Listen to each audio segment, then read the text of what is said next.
pessoal, nesse vídeo vamos fazer alguns exercícios de fixação sobre o conteúdo do terceiro trimestre. Vamos dar uma olhada no primeiro exercício.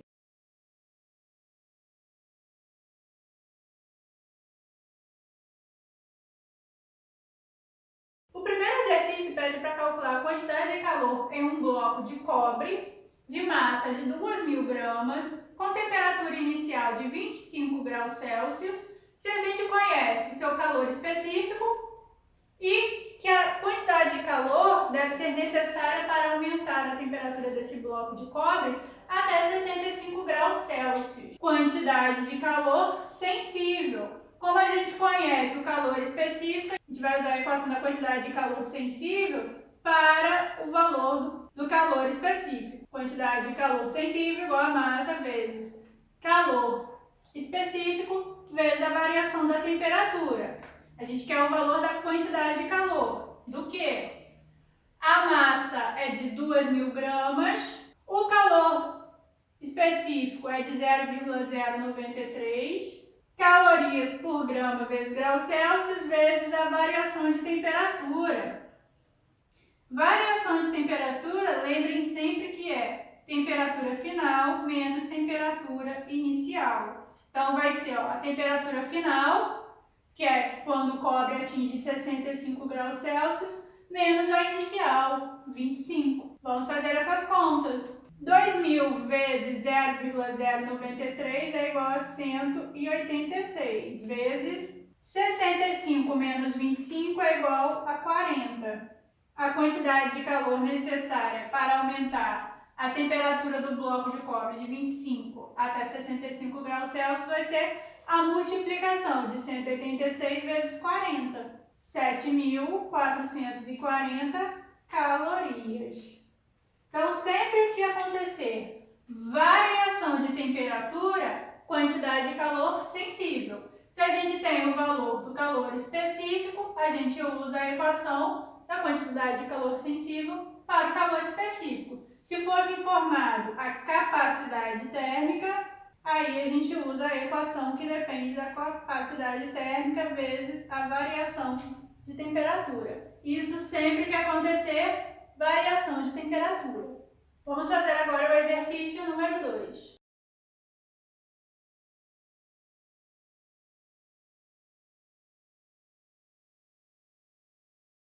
No exercício número 2, a gente tem que o chumbo ele funde a temperatura de 327 graus Celsius. Então, essa é a sua temperatura de fusão.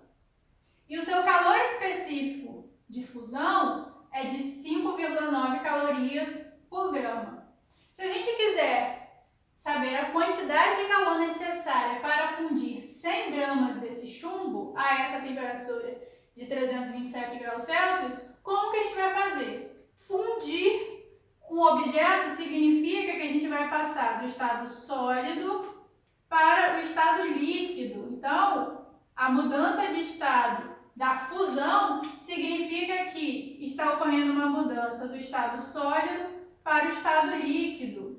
Então, a gente quer saber a quantidade de calor necessária para derreter esse chumbo de massa de 100 gramas, né? Passar do sólido para o líquido. Mudança de estado, quantidade de calor latente, igual a massa vezes o calor específico da mudança de estado, que nesse caso é o de fusão.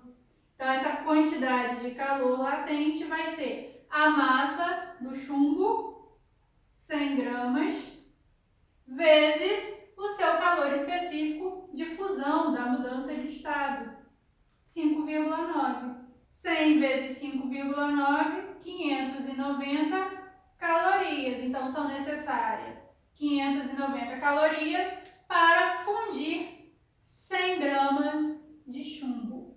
Então, atenção, ó. Quando ocorrer mudança de estado físico da matéria, quantidade de calor latente. Variação de temperatura, que foi o caso do exercício 1, quantidade de calor sensível. Vamos fazer agora o exercício número 3.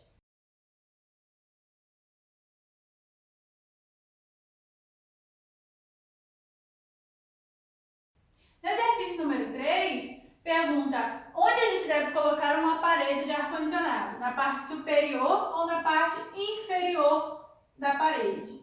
Então, está falando sobre propagação de calor.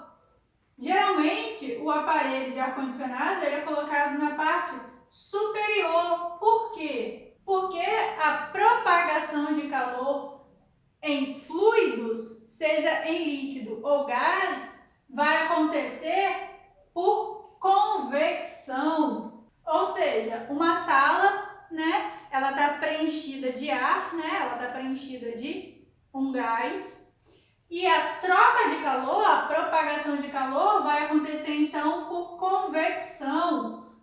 Por quê? O ar-condicionado ele vai resfriar o ar que está aqui na parte de cima da sala. Esse ar, quando ele diminui a sua temperatura, ele fica mais denso, então ele vai descer. Então, o ar frio mais denso, ele desce. E o ar quente, né? O ar com uma temperatura maior, ele é menos denso, ele vai subir. E aí o ar-condicionado vai resfriar esse ar quente que subiu, ele vai ficar menos denso e ele vai descer. Então, cria-se uma corrente de circulação de ar. O ar quente mais denso sobe, o ar frio menos denso desce. E assim a gente mantém aquele ambiente resfriado, aquele ambiente com uma temperatura menor. Então, por isso que é mais interessante e mais eficiente instalar o ar-condicionado na parte de cima da parede, porque ele vai fazer com que aconteça, então, uma circulação de ar frio e quente, né? Correntes de convecção, e a propagação de calor vai ser facilitada.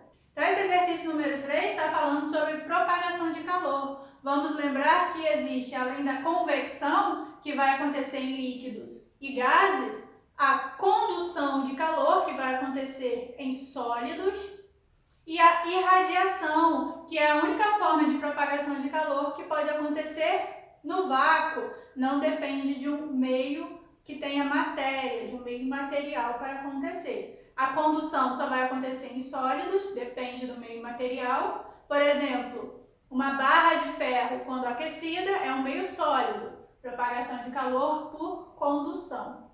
Quando a gente usa um casaco para se proteger do frio, né, das temperaturas mais baixas, troca de calor por condução. O casaco ele vai evitar que ocorra uma troca de calor ali do nosso corpo com o ambiente. Então, ele mantém a temperatura elevada do nosso corpo por mais tempo. A convecção em líquidos e gases, então o funcionamento de uma geladeira, de ar-condicionado, isso tudo vai estar relacionado com convecção. Uma água fervendo na panela, água na forma líquida, vai surgir corrente de convecção.